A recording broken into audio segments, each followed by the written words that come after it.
You've wandered into Snarky Faith, the place where American Christianity gets skewered, roasted, and served cold. Faith on the fringe, naming what's broken, keeping what matters. Strap in. This is Snarky Faith. Previously on Snarky Faith. My wife, right? I'm not telling you what to do, but it's my suggestion. It's what we do. I see it as our household vote, and that half of my vote was stolen from me in women's suffrage. And so my wife votes, but she votes alongside me. Correct. She votes my vote because what she's doing is, as a woman who fears the Lord and as a submissive wife, she's saying, evil men stole half of your vote and gave it to me, and I'm giving it back. Welcome again to Snarky Faith. I'm your host, Stuart, and that, my friends, was nationalistic micro-penis pastor Joel Webben explaining why women scare him. Apparently, the only woman he can feel comfortable around is one that is safely contained in biblical submission, because a woman with a brain, with choices, and the ability to say no is a complicated theological problem. Christian nationalism is his beard. Listen to him again. He's saying it without saying it. It's a nationalistic two-step. Act tough, act godly. Remember, lobotomized chicks make the best trad wives. Which brings us to today's conversation, the joys of being a woman in a high-control religious environment. You know, the thing every little girl asks Santa for. Today I'm sitting down with Reverend Heather. She's a force of nature who calls out abuse, kicks ass, and gives a damn about people who are pushed to the margins. So let's get into her story, and it's a powerful one. Let's go. With me today is Heather Foy. Heather is a reverend, a writer, a podcast host who ministers to the unchurched, the questioning, and the deconstructing. After decades of religious spaces, she now walks alongside those finding their own way, outside the walls, beyond the dogma, and into something truer. She writes at The Collective and also co-hosts the Awakening podcast, which I've been on. Tons of fun. So welcome, Heather. Welcome. Thank you. I'm so excited to be here with you today. And it was so great having you on our show. So I was super excited to get invited onto yours because we like to talk about this stuff. So it's great. It's fun. It's fun. Let's have fun with trauma today. Yes. I always say that, these conversations we're healing loudly together, one story at a time, because it's through sharing our stories that we get to expose the harm. So I always love having an opportunity to do that. Yes, and because I love what you do on your show, because what you do is you focus on surviving religious trauma and talk to folks that have been through that. So for you, like, where did it all begin? Like, what was the flavor of your trauma/tribe/denomination growing up? Where did it all start? Okay, I grew up as a pastor's kid, so I was raised on the front pew of my dad's church, and I was raised Church of God. That my dad was a Church of God pastor for years, until he got voted out of the Church of God church. And when Dad got voted out, that was when we went on the trek of non-denominational. Okay. Dad's going to start his own church. And he did that, but he didn't do it in a traditional sense where I'm going to go find a church. Nah, my dad decides I'm going to build a church on the back of my home. So he turned the back of our home into a church. Okay. He built a church and a shelter onto the back of our family home. And when I was 12 years old, I was waking up at 5 o'clock in the morning to make homeless people breakfast before I got on the school bus, because Dad worked second shift. So he would take second shift caring for the homeless people. So he would feed them dinner. My mom would do lunch most of the time, but I would do breakfast just about every morning before I got on the school bus. And that's what my upbringing was like. We were in and out of several different churches. I was exposed to several different denominations. But as I got older, my father got more involved in the faith and connected with some different people of faith. And that was where he kind of started going down more of the extremist path of Christianity, because that was when he came home and started telling us things like we couldn't listen to secular music anymore. We couldn't watch secular television programs. Now, mind you, my dad was a horribly abusive man. He would literally beat the hell out of my brother on Sunday and then preach about holiness on Monday. And there wasn't a soul in my home that wasn't abused by my father. He didn't physically, I always say he didn't physically abuse me, but he did. I don't remember it, honestly. My father did physically abuse me, but I don't remember it. I have blocked it out. But my older sibling does remember that abuse. He remembers what my dad did to me. I don't remember it. All I remember from my father was the mental and emotional abuse. And I tell people my first bullies were my father and my church. Those were my two first bullies, was my faith and my father. Because when I was in those developmental years of my life, and kids have awkward stages that they go through with their physical body and their appearance, well, my dad's way of making himself feel better was to pick on the people that were around him. He would point out your flaws, your failures, your physical features. So he would say things to me like, "Hey, Bucky Beaver, why don't you go in the backyard and gnaw down a tree?" Or, "No man's ever really going to want you. I mean, look at you. You're built like a stick. You're flat as a board." Now, I was an underdeveloped teen kid that was awkward as heck. So when you're telling a kid stuff like that, you are wrecking them. Yeah. And not only was my dad beating me down, but then my church is telling me that I was born human garbage, that my goodness would never amount to anything. And so much of that messaging, I internalized it for so long. But it really sucks because I didn't internalize it enough to where it woke me up. You know, I stayed in the Christian faith for many, many years. In fact, my father forced me into marriage at 16 years old because we were, again, a very extreme Christian household. I was having premarital sex with my boyfriend, and my father basically sat him down and said, "You're going to marry my daughter. Like, you cannot have the milk without buying the whole cow. You are going to make an honest woman out of my daughter after what it is that you have done to her." And my husband didn't coerce me or anything like that. But my dad, the way he made it sound like my husband was a predator, you know? And it's so messed up. And we were both good Christian kids. He was raised in a very strict Christian household too. So we both came from this environment.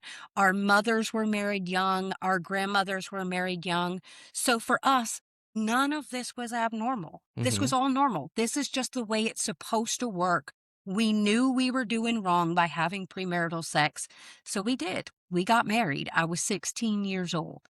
And before I was even 18, I had had 2 miscarriages that resulted in me having to have abortions. Because when you're in the church, you're told as a woman, your purpose is to get married and then be fruitful and multiply. So, of course, the first time I got pregnant, I was 16 and a half. I had been married for 6 months. It's time to get pregnant now. That's the next step. But I was a child. And I had the body of a child, and my child body could not carry that to term. And even with having those 2 losses, I wasn't allowed to grieve those losses properly. I was taught to just glaze over it and spiritually bypass everything. Just give it over to God and don't worry about it, and He'll handle everything. So a lot of that happened in my life. There was so much that was glazed over with the teachings of purity culture. Oh my gosh.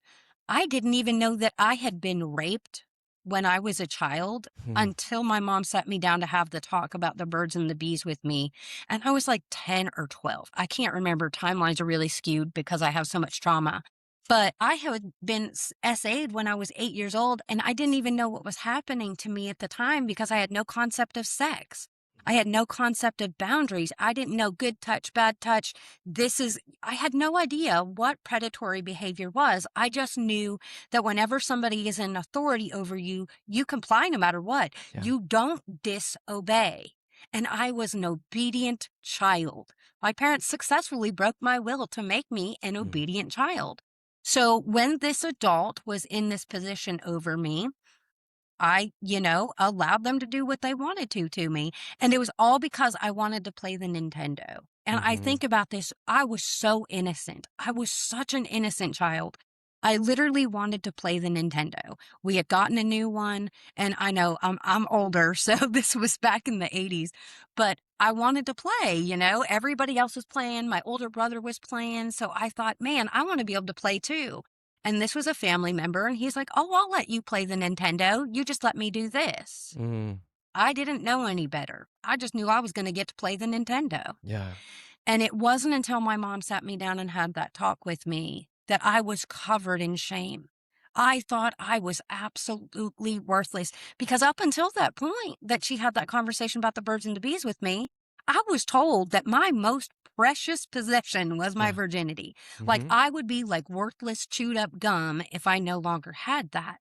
Mhm. So when she had that conversation with me, I immediately internalized that you are nothing. Mhm. You'll never be anything.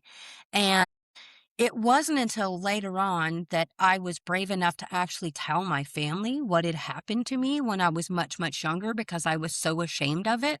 I was probably 14 years old before I ever spoke it out into existence and told my family about it because I was so ashamed. And nothing became of it. Mhm. Nothing became of what happened to me. It was, we don't talk about this. Oh gosh. We don't Mhm. talk about this outside of the house. And that's the way it was with all the abuse in my family. We didn't talk about it outside. And the reality is when my dad would go outside, oh, he could be the most gracious, kind, caring, compassionate man you have ever met. All the people that he goes to church with now will gas him up and say, what a great man he is. Mhm. But what those people don't know is how abusive he is behind the scenes. How he not only abused me and my brother, but he also abused my own children. Mhm. I have, a child that literally had to go to therapy and unpack the harm from the things that her grandpa had done to her because the way that he mentally and emotionally traumatizes people. And I had to get to a point where I was like, no, we're not going to allow you to traumatize a third generation in this Yeah. family. So I really had a heart for loving people. Mhm. And that's what really started to lead me on my journey of deconstruction because I stayed in the church. My husband and I served in ministry for a long time. He was a worship leader and I would preach and teach. And honestly, I had started off just by teaching the kids in children's church. But I wanted to become an evangelist. And I remember talking to some women at a church that we were going to at the time, and it was an evangelical church. And I remember telling them that I was going to become an evangelist one day. And I still remember to this day those women laughing at me. Oh my They gosh. thought it was Oh so my gosh. funny. And I think back on it now because I was so offended in the moment Mhm. that they were mocking me. But it's because they thought of themselves that small that they didn't think I could ever be that big, that I could Mhm. ever do that. But I was determined, you know what? I'm going to do this anyhow. Mhm. So I ended up leaving that church so I could start pursuing this. But God started saying, I say God, but I literally just say it's the universe, started sending queer people into my life. I had never Mhm. encountered queer people before, and they just started showing up in my life. And the more time I started spending with them, the more I started realizing, wait a minute, they're not perverts.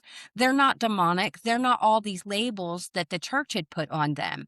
And that's when I knew I really got to dig in with studying more of the word. Like I'm out here preaching and teaching this stuff, and I can't keep preaching and teaching this if I'm not preaching and teaching truth or if I'm preaching and teaching things that are actively causing harm. Mhm. So that sent me down to start going to school and studying theology, and that wrecked me. That wrecked my faith.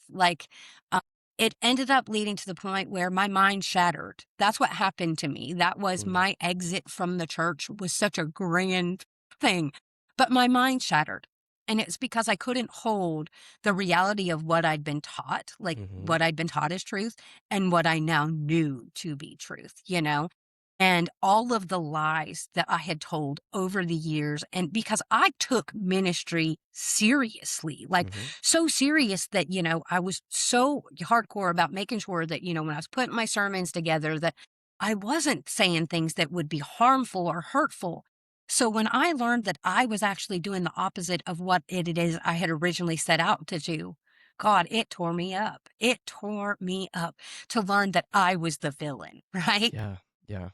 And it did. It shattered my mind. And at that time, I was serving in ministry and I was kind of looked up to by several people in the church. And my leaders at the church at that time did not handle the situation appropriately at all. When I came back out of the hospital, my pastor and his wife basically went on a PR campaign and we are going to handle this ourselves. And that's exactly what they told the entirety of the church staff. There were even a few staff members that didn't even know what had happened to me at all. They were just completely left out of the loop. And it was because they wanted to keep it hush hush. They didn't want everybody to know that the person that they had had on the platform for the past year and a half just lost their mind. Mm-hmm. So they tried to cover it up. That's exactly what they did. They did a cover up. They hid it, swept it under the rug. But I was still in a serious mental health crisis at that moment. Mm-hmm. And I kept trying to reach out to my leaders, for help. And most of them wouldn't even pick up the phone. And the pastor and his wife had said, well, we're going to counsel her. We want to counsel no. you. We want to counsel your husband. Mm-hmm. And neither one of them are therapists Yeah. or psychologists. She was a nurse and he's a pastor. So neither one of them were qualified for that. And what they did is more damage. And every time I'd ever experienced Christian counseling of any kind, that's all they ever did is more damage, because I had mental health issues in the church. Like, I struggled with suicidal thoughts for about 10 years straight before this occurred. Okay. So I literally was about to jump off the bridge when I took myself to the hospital. So when I was reaching out to these people for help and they're not even answering their phone, Mm-hmm. that was it for me. Like, it literally was it. And then it was about a week after that, one of my other pastors that was literally, I considered this a really close friend of mine, called me up. Hey, do you want to go get some coffee? So that's exactly what happened. Told the story of what happened to me, and I never heard from her again. Never. It was like she just came to get the gossip. That was all she was there for, was to get the gossip so she could take it back to the church and run her mouth to the prayer circle. And that was it. Like, she literally washed her hands of me and it was over. And I knew from that point on that it wasn't ever going to be the same for us in church again, because every single church my husband and I had ever been a part of, we had been hurt in one way or another by leadership being deceitful, hypocritical, or manipulative. And this church was literally the last straw for us. And when we walked out of that church, that was the end. My husband, he completely laid everything down, walked away, and hasn't even ever really thought about it again. He's like, I'm an atheist. I don't believe it anymore. Wash my hands. He doesn't talk about it. No, he just like, yeah, them people are crazy. But me, I had to know why. I had to know how it was possible for me to be manipulated and harmed and abused, and nobody to be talking about this, nobody to be doing anything about it. Because when I first started deconstructing, there weren't all these spaces, right? Yeah. So I felt like I was all on my own. And when I found like the new evangelicals, I was so excited just about finding a group of people that had been through this process. Because, where I come from, you don't talk about leaving the church. You don't talk about walking away from God. You don't talk about having questions or fears or doubts. So just finding a community was so powerful. And the more I started listening to other people talking, I was like, I have to start speaking up. I have to start shining light on all of this harm, because again, I was part of this system for 36 years and I didn't even know that the doctrine of hell was made up, right? Like, I didn't even know that that was false doctrine. So learning stuff like that as an adult, and after you've been indoctrinated, all that, it frustrates you. It makes you angry. And because I had so much rage inside of me, I had to channel it into something positive so I wouldn't burn everything down. So that's kind of how I ended up where I'm at, So you went through all of that. You're like, this isn't for me anymore. I'm gonna, you're still going through seminary, but Yeah. what keeps you there? Because you're Reverend now, right? Yes, 'Cause I am think that's- still a Reverend. Yeah. And I do definitely want to explain that, because I do not identify as a Christian anymore. When I started my deconstruction process, I actually deconstructed out of evangelical Christianity and I moved over to the ancient Celtic church. And I got ordained through them because I had previously been ordained through my father's ministry. But I felt like I needed to cut all ties with that, which is why I got ordained underneath of a more progressive church. Because if I wanted to be ordained, I was definitely going to be ordained underneath an institution that is fully affirming, cares about human rights, things like that. And I was part of the ancient Celtic church for a couple of years. And then I was still deconstructing while I was part of the ancient Celtic church. And I finally got to the point where I was like, yeah, I think the last piece of my deconstruction is actually deconstructing Jesus. Because I had never deconstructed Jesus. So I deconstructed Jesus. And now I'm no longer a Christian, but I am still a reverend. And I still call myself a reverend because I still ordain people, or I still marry people. I still do, funerals, weddings, all that stuff. But I also minister to people that are unchurched and walking through their deconstruction journey. I don't tell people what to believe about the world around them. That is not my purpose. My purpose is to support you while you're walking through this journey. So when people hear reverend, they automatically think of, Christian and a pastor of a church. But I am a pastor or a preacher to the wayward souls that are out there. I always say I'm here for all the people that the church doesn't like to, minister to or acknowledge or love. That's my job. And I earned the title reverend. So even though I don't pastor in a church, I'm never going to walk away from calling myself that. I put in the work. Love it. I will always be a reverend. I'm agnostic now. I'm Christian. I'm not Christian, And it took me a long time to actually admit that, to say I'm not Christian, because I was so scared. I was. And even though I have deconstructed for so long, and I know that Christianity is nothing like, the ministry of Jesus. It just isn't. But for me, it was a moral thing. Like I could no longer call myself a Christian and separate myself from the harm. Because you can't label yourself as a Christian without being connected to that harm in some way. Like there is no distancing yourself from it. And for me, I just couldn't do that anymore. So I was like, yeah, I'm not a Christian anymore. I'm just a person who loves others well. Because that's really what it's supposed to be about anyways, right? Yes. And really that's what I'm here for. Like I always tell people, what drives you? Love. That is what has always driven me. It is what has driven me right out of the church, because there's just not enough room for it in those spaces unless there's conditions on it, right? But that's not love. When you have to put all these conditions on your love, then you're not showing up for people. You're showing up for your own ego instead. Now, for the people that you talk with on your show and the people that you minister with too, a lot of times we end up seeing this heavy shame the church gives us. Yes. This whole like mantle that we're broken.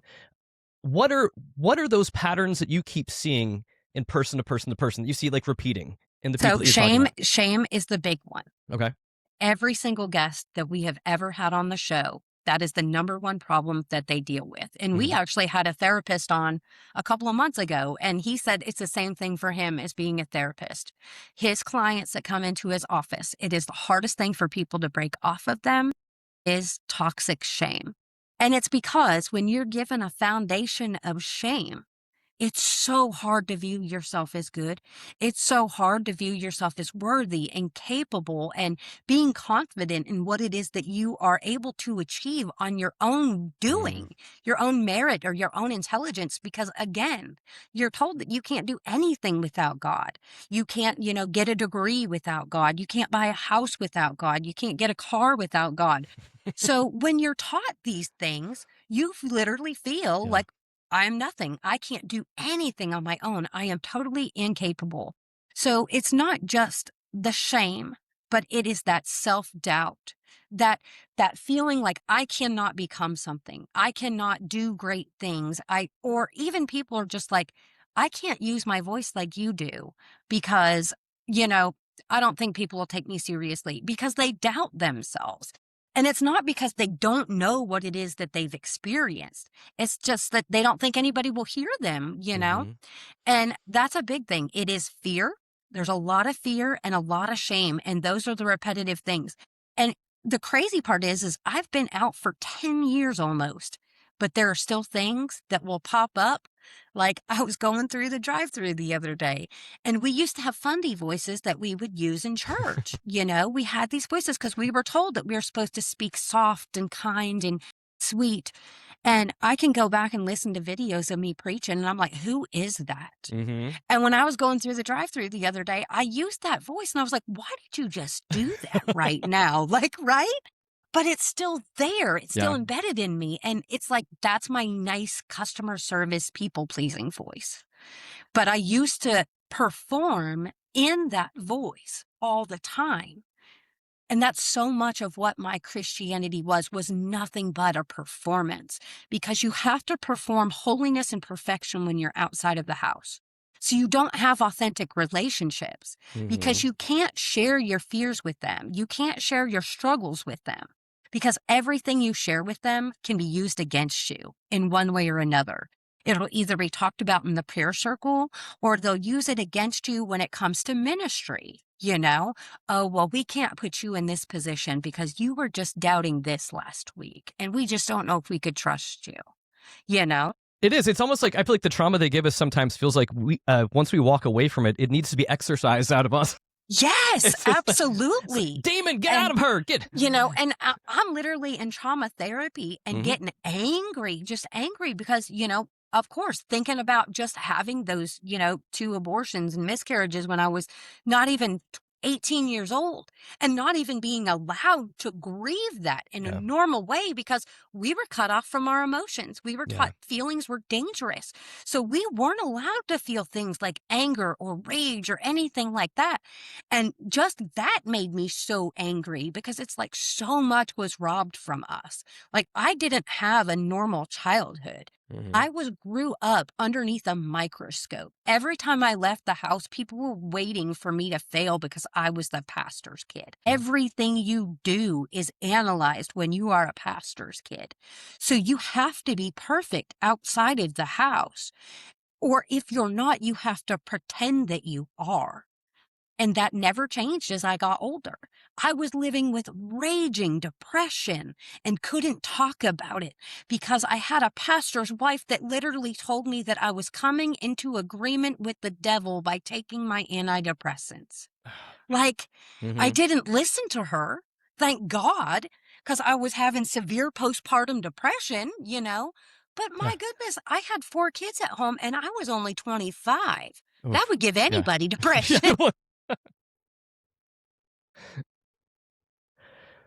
But it's amazing how, like, in those situations, because my background's not exactly like yours, but it is trauma and all this other stuff with religion. Yeah.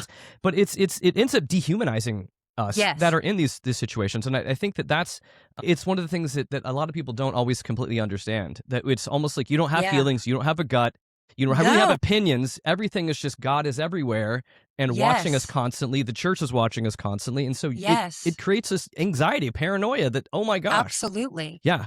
I actually have PTSD as a result of my religious trauma, and it is because of that heightened anxiety and self-policing. And I always say this, the church would not stay in business if it wasn't for fear and shame. Those are the 2 things that keep it in business. And the reality is when you instill this in people, they police themselves, but they also police everybody around them. So they're always analyzing and criticizing everything. Like, they're not looking for the good. When I was a Christian, as soon as I would meet somebody new, I was looking for your sin. How can I write you off? And that's exactly what I would look for. He said he had a beer last week. That's it right there. Can't talk to Stuart no more. What does light have to do with darkness? Stuart, you are the darkness. You drank a beer. I've been told that many times. Now, for you too, like, and with folks that you talk to, and what do you think? What are misunderstandings that people that haven't been around this situation, like, what are things that people that haven't experienced all of this, what would they misunderstand about what we've been through? It's so frustrating when I talk to people who haven't, especially if they are in the church. Because the reality is that there are a lot of traumatized people that are in these spaces that don't even know that they're traumatized. They don't know that they have been abused. They don't know that they've been manipulated. And I think that's really hard. But for people that don't get it, I would say listen listen to people, listen to their lived experiences, listen to their stories, and try to view their story through their eyes, not through the lens of what it is you already think you know. Mhm. Because when we view other people's trauma through our own experiences, we don't view it fairly. Mm. If I had a good experience in the church and I view somebody's religious trauma through my church experience, I'm going to write off what it is that they've experienced. I'm going to want to write off the harm that they've experienced because I didn't experience it the same way. That Mhm. didn't happen to me. That didn't happen to my family, you know? And it's always people that have actually been traumatized that love to say that. They're just not aware of their trauma, you Mm. know? And I see it in things like when people say, oh, we need to pray right now. The devil's getting ready to come on me. That's trauma. Yeah. You're having an anxiety issue right there. When you have fear of the devil, that's trauma. Yeah. Yeah. You know? But that's the hardest thing is, for people to really sit and have empathy and compassion for people. And it's really hard to have that when you're in religious spaces because they take that from you. I know, and it's interesting though for those of us that like to call out a lot of the BS that is happening. Yeah. People will freak out because it's almost like you're playing Jenga with their beliefs. Yes. In that, Yes. to where they will defend those beliefs because if you start pulling too hard, everything's going to Yes. crash down for them. And there's some part of their soul that they somehow know that to be true, even though they won't Yes. admit it to themselves. And what I find is that they typically, turn inward and they double down with their beliefs and go Yeah. even harder into it instead of examining, what it is that they believe. But also, I remember when the first time I had questions about being gay, in the Bible, and I went on the internet. Well, the first few Google searches you get is, affirming that homosexuality is a sin instead of the actual theological, in-depth stuff that you get. So you have to really dig to find the right answers. And they don't know how to dig for nothing. They're used to being, hand-fed from the pulpit every Sunday. And that's the problem is they don't study the Bible in the proper context and their pastors haven't studied it in the proper context. So when you bring it to them with the theological study, they think you're just making stuff up. Oh, you're making that up just to justify your own sin, know? And it's like, no, honey, we studied it. You didn't.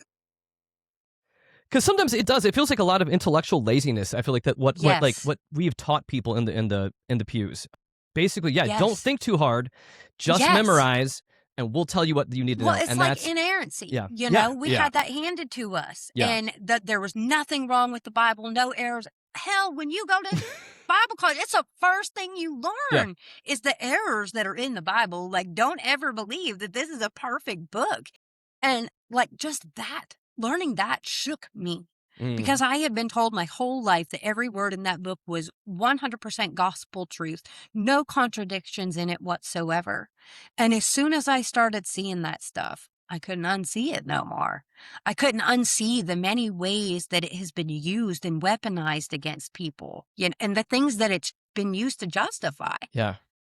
It's amazing, but for me, like going through seminary, it kind of created this weird glee, or maybe it was a sick glee within me because I was like, it was like just more, because it was just interesting being able to look at it differently, but being around other pastors that were like, you would see them start to melt down a little bit in their minds, and then be like, let's just contain this and put it in a box and just kind of put this over here and never think about it again. Never think about it. Don't integrate this into the system. Yeah, that's exactly what my father did. Yeah. Let's put it in a box, never think about it again, and then we are going even more hardcore into what we think we already know. Yeah. And he went to Bible college in the 80s. Like so much has changed theologically since then. And he literally only went through like, a 6-month course or something like that. Like he didn't even do like a major thing. So he's been preaching all these years from a 6-month course that he took back in the 80s. So God doesn't call the qualified. He qualifies the called. I always love that circular bullshit that they would throw out. And like, it sounds great. It sounds great from the pulpit. Oh yeah, for you. Oh yeah, that's one of my favorites because it's I know. Honey, the Holy Spirit's making you dumber, not smarter. Then.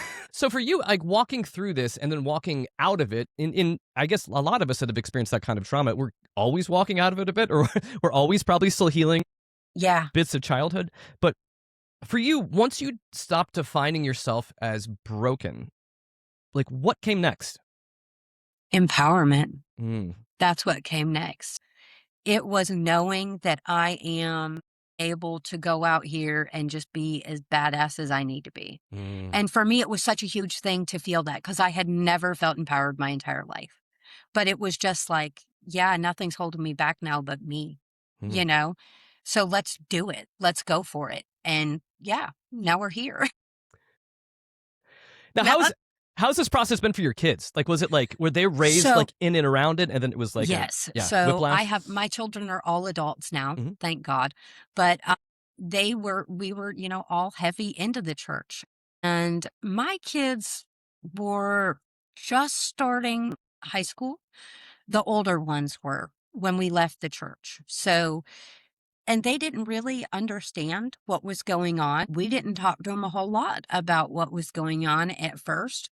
We just started quietly deconstructing. But the longer we stayed out of the church, of course, there were more questions. And we just started being honest and open with them about what was going on and the processes that we were going through. And, as I got more and more deconstructed, I was like, listen, you guys are free to believe whatever you want to believe. And each of my children has deconstructed on their own. Um, they no longer have a desire to engage with faith whatsoever or even have conversations about it. And I'm totally cool with that. Like, if you don't want anything to do with that, that is totally you. Nobody has to go out here and do everything that I'm doing, right? I would actually be disappointed probably if they said that they were Christian. And I know that's terrible, but that's because I'd be so terrified that they would end up on the extremist side of it. But I Yeah. don't think my kids would. But it was really scary at first because I was afraid that it would break up our family, right? Because if there's that one person that's really so hardcore on keeping those beliefs, it might wreck everything. It really could. But I didn't lose my immediate family, not my kids, not my husband. We all made through it together, but there were other family members that we definitely lost in the church divorce. Sister-in-laws, brother-in-laws, things like that. I have lost them in the divorce. But that's because they are extreme fundamental MAGA Christians and they cannot respect boundaries when I, say like we can't have conversations of faith because we are have such different beliefs and the things that they believe are harmful and traumatizing. Yeah. And I still am healing. So I don't like to subject myself or be in community with people that do not know how to respect those boundaries, don't know how to push their beliefs onto people. So yeah, it has cost a lot, my entire religious community. I lost every one of those people, but I'm not sad that I lost them because the reality is that I didn't have like meaningful, really solid relationships until after I left religious spaces. Because people in religious places really struggle with showing up for themselves. And because of that, they don't really know how to show up in a healthy manner for people that they're in community with. So it actually took me leaving the church to find people that were healthy to be in community with as well. And now I have chosen family and I'm so grateful for them because they're just the most amazing people I've ever, had in my life. So yeah.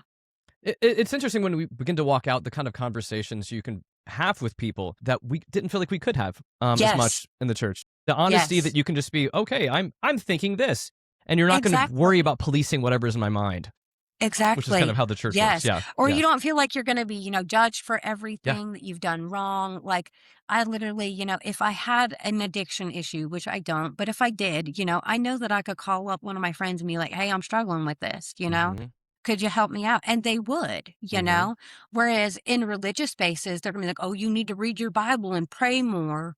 God's going to send you to hell if you don't take care of that. Well, that's not help, honey. That's just adding more shame on a person that's already struggling. Yeah. Like you're making the problem worse. Yeah. Now, for you and on the podcast too, because I know that you continue to hear story after story of trauma and what's Yes. happened to people that are carrying similar wounds to a lot of us. But Yes. what gives you hope in walking through all of this and hearing all of these things? Yeah. What gives me hope is the more people that continue to speak up and share their stories and more spaces like this popping up, more people writing books.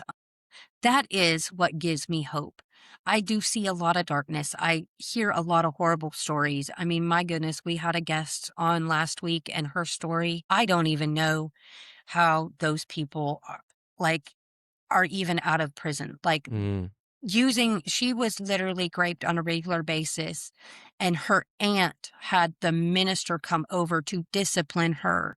And his way of disciplining her was to rub olive oil all over her body, quote scripture, and SA her at the same time. And this would happen once or twice a week for this little girl. So how do I deal with it? It's knowing that people like that are having a space where they can share their truth once and for all, where these monsters are still existing, still in these churches, still preaching, still teaching. We're exposing them one story at a time. And that gives me hope. And it makes me proud that I can provide a space for them to share that truth. Because people don't realize how many of these churches are still up and running, and these people are still alive that do these monstrous things, and they are still in ministry that do these monstrous things. And they also don't realize how many people in their churches know that they do these monstrous things, and they look the other way. So what gives me hope is just knowing that there are more and more people that are exposing all of it, you know, because that's all we got. All we got is the voices and the survivors and, you know, this medical data now. Like, we have religious trauma is actually a classification by psychologists now, which is so incredible because that wasn't a thing 10 years ago, you know? So just having that acknowledged as religious trauma is real and valid is so important, and it gives me so much hope. Yeah, it was funny. Like, I remember the first time I even spoke to a therapist, it took like just a few moments. They're like, talk to me about your background. And then it was just one of those, oh, okay, yeah. Yeah. You've been through religious abuse along with others as well too. And it was just like, and I was like, that's a thing? Yeah. I've been a pastor. I've been in ministry, huh? Yeah. And they're like, yep, that explains it. It was so quick, and it was just weird. There was like, it's that obvious to you, so it probably should be obvious to me. And yeah, and I agree with you. I mean, I love the way you said it's so much more eloquent, the hopefulness of it, because it just leaves me with like something in my heart, like, let's burn this motherfucker down. Burn it. That's just burn it down. See, when I first, started learning the truth about things, that's how I felt. I wanted, like, if you go back and watch my earlier videos on TikTok, I was pretty hot and heavy. I was a little angry. But I have calmed down since, matured a little, grown, a little bit more into myself. I try not to be as mean. There's days. I have days. There are days. Yeah. So Heather, what would you tell someone that is like listening to this, that may be in that space where you were at one point, starting just to question messages that they've heard their entire life? What would you tell them? Find community, that's so important. There are so many deconstruction spaces and groups. Find somewhere that's safe to ask questions. Also, go to therapy, dude. You need therapy. I suggest it to everybody because if you've ever been in a Christian environment, like, you have been traumatized in some way or another, that messaging harms you. And therapy is so helpful. Like, it is such a beautiful journey to go on because you can reconnect with your body and you can show up better for yourself, better for other people, and you can heal. Like, I never really experienced joy like I do now, right? Like, and just love and just being able to care for myself in a better way until I went to therapy and started healing. So I think those things are so important. But I also want to tell you, it's going to be a hard road. And I'm not going to lie about that, because deconstruction is one of the hardest journeys you will ever walk on. But it doesn't mean destruction. It doesn't mean that you are taking TNT and blowing up everything in your entire life. What you're blowing up is the things that were not yours to begin with. Yeah. You're sorting through the wreckage to find out what pieces you actually want to hold and carry into your future. But it's an opportunity for you to decide which one of those pieces that you want to take with you and which one should just be left behind. And that's the thing that Christianity gave us. It gave us all the pieces and it gave us all the certainty. But somebody's pre-planned program is not a one-size-fits-all. So there are going to be things within that program that do not fit you.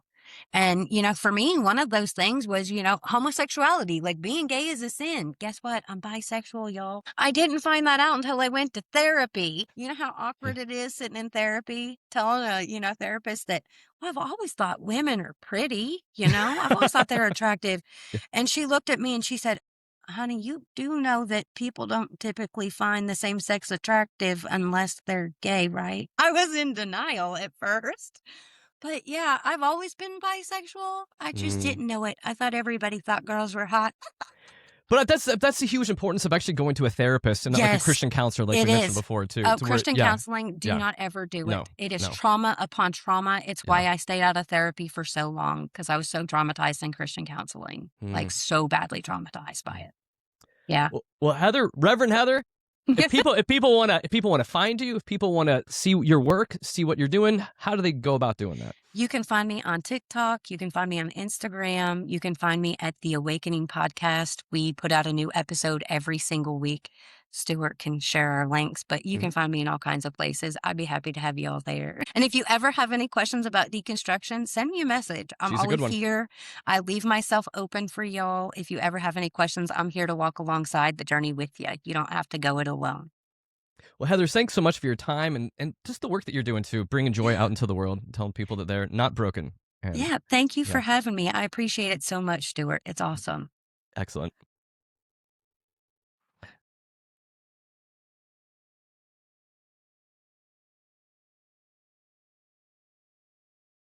The end times are upon us. The signs are happening. The end is near, but don't panic. You may have missed the rapture, but there's still time to prepare for what comes next. Disasters, plagues, celestial malfunctions. Consider them friendly reminders. Now's the time to prepare. From homemade hazmat suits to heavenly currency and trustworthy prophets, this guide has you covered.